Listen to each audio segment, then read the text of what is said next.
When I started fishing, if you could catch it and you could sell it, you could make a living on it. Jumped into it and jumped out of it, you know. People would go fishing if there was money to be made fishing.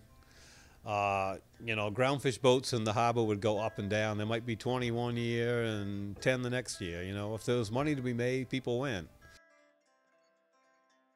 I made most of my money shrimping.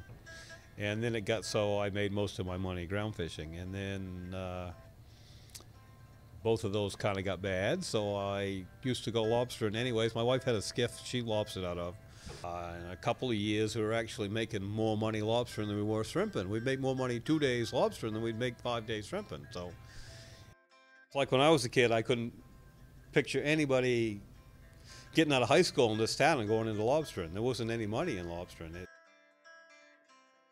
Definitely a lot less fish out there, and I don't know why, because there's been no one fish in a lot of these places for 20 years. I mean, no one's been there for 20 years and they haven't come back, and I don't know why. George Lewis got a peeler machine to mechanically peel shrimp, and that was on this wharf here, and that was the first one in the United States. When it came, it had meters on it, and they rented them by the hour from the Swedes.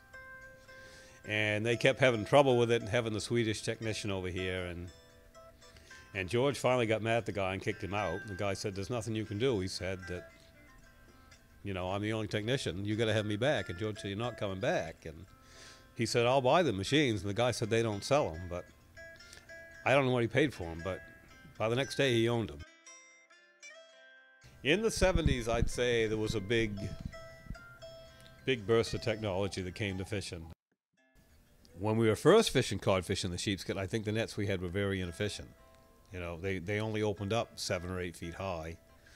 The University of Rhode Island developed the URI high-rise net in the mid-70s, and a couple of these guys from in town here went to that University of Rhode Island so-called fishing school at the time, and they came back with the URI high-rise nets. And the boat I was fishing on, we were towing an old Ken Gray net, basically the same as the shrimp nets, and we were catching maybe 1,000 pounds of codfish a day. I mean, a friend of Stanley's had a new steel boat built to go purse seining and codfishing.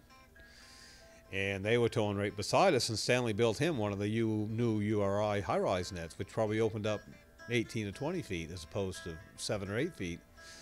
And they were catching 3,000 or 4,000 pounds of these big codfish a day right beside us, and they were driving us nuts.